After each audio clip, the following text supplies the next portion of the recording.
قمر جمیل کی تصنیف جدید ادب کی سرحدیں جلد اول مضمون نمبر 16 جس کا عنوان ہے فوکو آج کا مورخ۔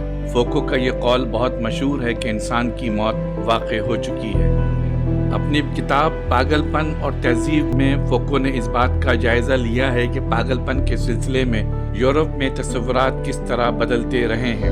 فوکو نے اس سلسلے میں جدید میڈیکل سائنس میں بھی جو عہد بہ عہد تبدیلیاں آتی رہی ہیں ان کا بھی جائزہ لیا ہے۔ مختلف علوم مثلاً حیاتیات، لسانیات اور معاشیات کے بنیادی تصورات کا بھی پتہ چلایا ہے۔ اس طرح فوکو کا شمار فرانس کی 4 بڑی شخصیتوں میں ہونے لگا۔ ان 4 عظیم شخصیتوں میں لیوی اسٹراس، رولاں بارتھ اور لاکا کے نام شامل ہیں، لیکن فوکو کو اپنے آپ کو ساختیات کا ماننے والا تسلیم نہیں کرتا۔ فوکو کی سوچ نتشے کی سوچ سے بہت زیادہ مماثلت رکھتی ہے۔ فوکو کا یہ قول بہت مشہور ہے کہ انسان کی موت واقع ہو چکی ہے۔ اگر ہم فوکو کی زندگی پر توجہ کریں تو پتہ چلتا ہے 1960 عیسوی میں کلیرمنٹ فیرنٹ کی یونیورسٹی میں وہ فلسفے کے شعبے کا صدر بنایا گیا۔ پاگل پن پر اپنی تحقیقات کے سلسلے میں وہ پہلے ہی ڈاکٹریٹ حاصل کر چکا تھا۔ 1970 عیسوی میں وہ کالج ڈی فرانس میں تاریخ نظام ہائے فکر کا چیئرمین بنا دیا گیا۔ یورپ کے جدید کلچر کے سلسلے میں جو بنیادی محرکات سہاروں کی حیثیت رکھتے ہیں، فوکو کی توجہ کا مرکز یہی محرکات تھے۔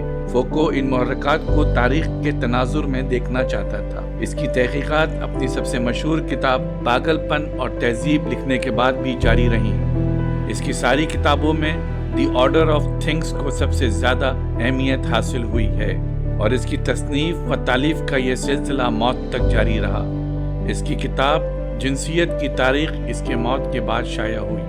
فوکو کے عہد میں نوم چومسکی، ہیبرماس اور ژاک دریدا بہت مشہور تھے۔ ان چاروں کی عمروں میں بس 1 سال ہی کا فرق تھا۔ ہیبرماس 1929 میں پیدا ہوا تھا اور ژاک دریدا 1930 میں۔ فوکو ساختیات سے اپنے تعلق کو تسلیم کرنے پر آمادہ نہیں تھا۔ وہ ہمیشہ اپنے آپ کو جدید عہد کا مورخ سمجھتا تھا۔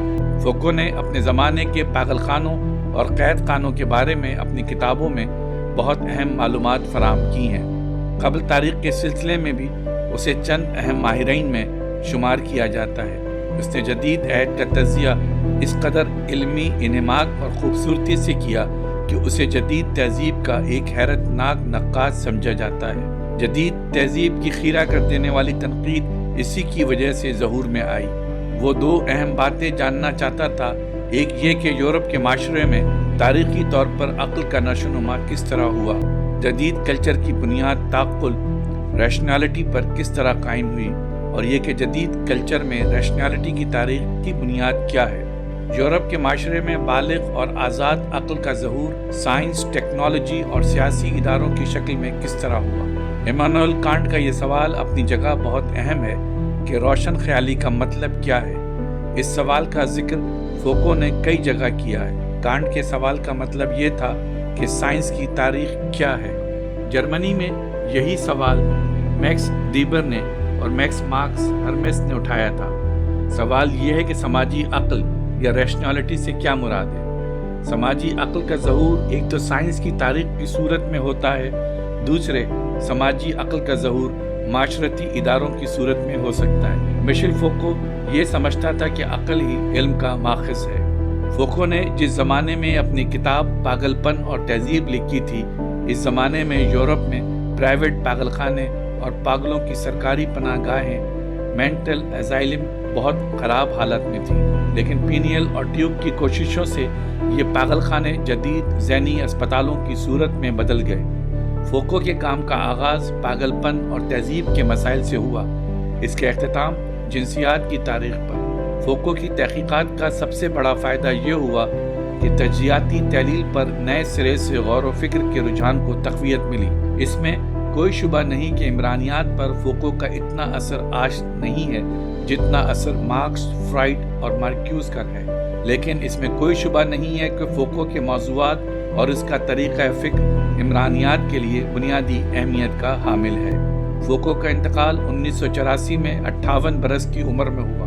تاریخ اور فلسفے میں اس کی فکر بڑی اوریجنلٹی رکھتی ہے۔ اس کے کام کی نوعیت میکس ویبر کے کام سے ملتی جلتی ہے۔ میکس ویبر کا کارنامہ ہی یہ ہے کہ اس کی تحقیقات مغربی تہذیب کی اس خصوصیت سے تعلق رکھتی ہے کہ یورپ میں سماجی ارتقاء کے سلسلے میں بنیادی دھارا اگر تعقل کے عمل کا ہے تو اس کی خاص نوعیت کیا ہے۔ میکس ویبر کا خیال تھا کہ سرمایہ داری کے زمانے میں قانون، آرٹ، مذہب اور موسیقی کے ارتقاء میں اصل اہمیت ایک عام ریشنلائزنگ پروسیس کی ہے جو سماج میں جاری رہتا ہے، اور اسی تعقل کے عمل سے اس کے خیال میں یورپ میں مختلف سماجی حیتوں اور کلچر میں اسٹرکچر پیدا ہوئے۔ میکس ویبر کی رائے میں مختلف قسم کی تعقل پسندی جدید سوسائٹی کے مرکزی حلقوں میں پیدا ہوئی اور اسی سے یورپ کا مخصوص کلچر پیدا ہوا۔ فوکو میکس ویبر سے مختلف بنیادوں پر اپنی فکر کو استوار کرتا ہے۔ سوال یہ ہے کہ فوکو میں ریشنلائزنگ کے عمل کی کوئی ایسی صورت ہے جو تہذیب کے تمام شعبوں پر محیط ہو۔ کچھ ایسے مقامات ضرور ہیں جہاں تعقل کا یہ عمل بہت نمایاں ہے۔ تو بات یہ ہے کہ فوکو کے مقاصد کی نوعیت میکس ویبر سے مختلف تھی، ان معنوں میں کہ فوکو کے یہاں فکر کی تنظیم کا بڑا گہرا تعلق اقدار اور علم کے باہمی تعلق سے ہے۔ میکس ویبر کے یہاں معاشرے میں ایک مخصوص تقدیر کار فرما رہتی ہے، یعنی تعقل ایک آہنی قید خانے کی صورت میں موجود رہتا ہے۔ لیکن فوکو کا خیال ہے کہ عقلیت جو اقتدار کی ٹیکنالوجی سے پیدا ہوتی ہے اس سے مزاحمت کا امکان بھی رہتا ہے۔ چنانچہ فوکو کے خیال میں مختلف بیماریاں، جرائم اور ان کی سزائیں اور جنسیت کے مسائل اسی عقلیت کی عمرانی تاریخ کے ابواب ہیں۔ فوکو کی دلچسپی ہمیشہ اس مسئلے میں رہی ہے کہ معاشرے میں عقلیت کس طرح ظہور کرتی ہے اور کس طرح نشو و نما پاتی ہے، پھر کس طرح اسی عقلیت سے علم کے مختلف شعبے معاشرے میں ظہور کرتے ہیں۔ فوکو کی کتابیں اس لیے مشکل نہیں ہیں کہ ان کی زبان بل کھائی ہوئی ہے اور اس کے تصورات عام تفہیم سے بھاگ نکلتے ہیں، بلکہ یہ کتابیں اس لیے مشکل ہیں کہ ان کا اسٹرکچر اینٹی ڈسپلنری ہے۔ فوکو کے یہاں عمرانی بصیرتوں کی کمی نہیں ہے، لیکن مشکل یہ آن پڑتی ہے کہ اس کے خیالات روایتی ڈسپلن کے مطابق نہیں ہوتے۔ فوکو کی دلچسپی اس بات میں زیادہ ہے کہ پاور ریلیشنز کے یہ سسٹم کس طرح تشکیل پاتے ہیں۔ فوکو کے خیالات میں ماہرین عمرانیات کے لیے خاصی دلچسپ چیزیں ہیں، لیکن ان خیالات سے کوئی مجموعی فلسفہ ترتیب دینا آسان کام نہیں ہے۔ مارکس، فرائڈ اور نیٹشے نے فوکو کی فکر پر اپنے اثرات مرتب کیے ہیں، لیکن فوکو بہت زیادہ ان مفکروں کے حوالے دینا پسند نہیں کرتا۔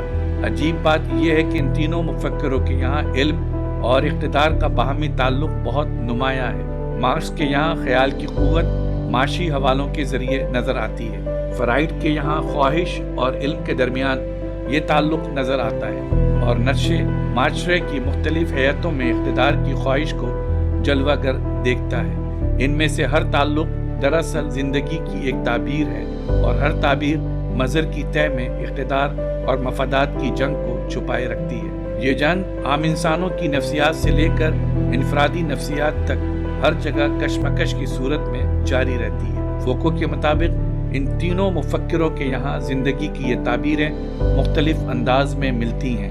مثلاً مارکس کے یہاں پیداوار کا بورژوا تصور ملتا ہے، فرائڈ کے یہاں مریض کے بیان کیے ہوئے خوابوں کی تعبیر ملتی ہے، اور نیٹشے کے یہاں الفاظ کے معنی کی تعبیر۔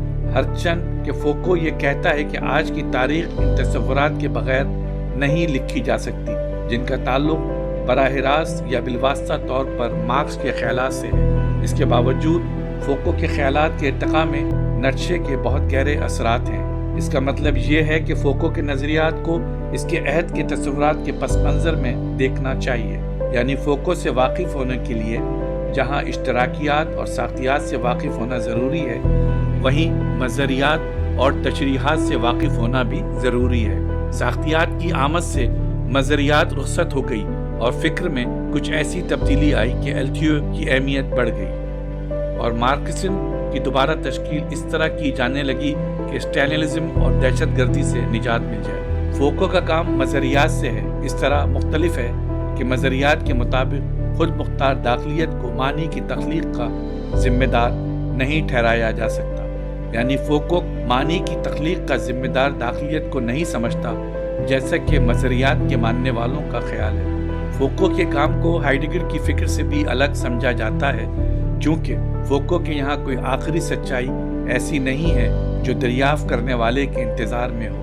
نظریات کے مطابق معنی انسان کی داخلیت سے پیدا ہوتے ہیں، چنانچہ نظریاتی فکر انسانی داخلیت ہی کو معنی کا محور سمجھتی ہے۔ معنی کا آغاز داخلیت میں تو ہوتا ہے، لیکن اس معنی کا تعلق سماجی، تاریخی اور کلچرل پس منظر سے ہوتا ہے۔ اس طرح پتہ چلتا ہے کہ فوکو کے کام کا تعلق نظریات سے بھی نہیں ہے، کیونکہ فوکو کے خیال میں معنی خود مختار داخلیت سے پیدا نہیں ہوتے اور نہ ان کا تعلق تشریحات سے ہے، چونکہ تشریحات میں کوئی گہری اور آخری سچائی دریافت کرنے والے کے انتظار میں ہوتی ہے۔ اسی طرح فوکو کا کام اشتراکیت سے بھی مختلف ہے، چونکہ فوکو کے تجزیوں کا انحصار مقامی اور مخصوص واقعات پر ہوتا ہے، عالمی صورتحال اور عالمی پروسیس پر نہیں ہوتا۔ فوکو کے یہاں حالات کو متعین کرنے والا صرف ایک فیکٹر نہیں ہوتا، یعنی صرف معاشیات ہی حالات کا فیصلہ نہیں کرتے، بلکہ مختلف نوعیت کے کئی واقعات مل جل کر ایک بدلی ہوئی صورتحال پیدا کر دیتے ہیں۔ چنانچہ فوکو کا تصور تاریخ مارکس کے تصور تاریخ سے بالکل مختلف ہے۔ فوکو کے تصور تاریخ کا ماخذ نیٹشے کے تصور تاریخ ہے۔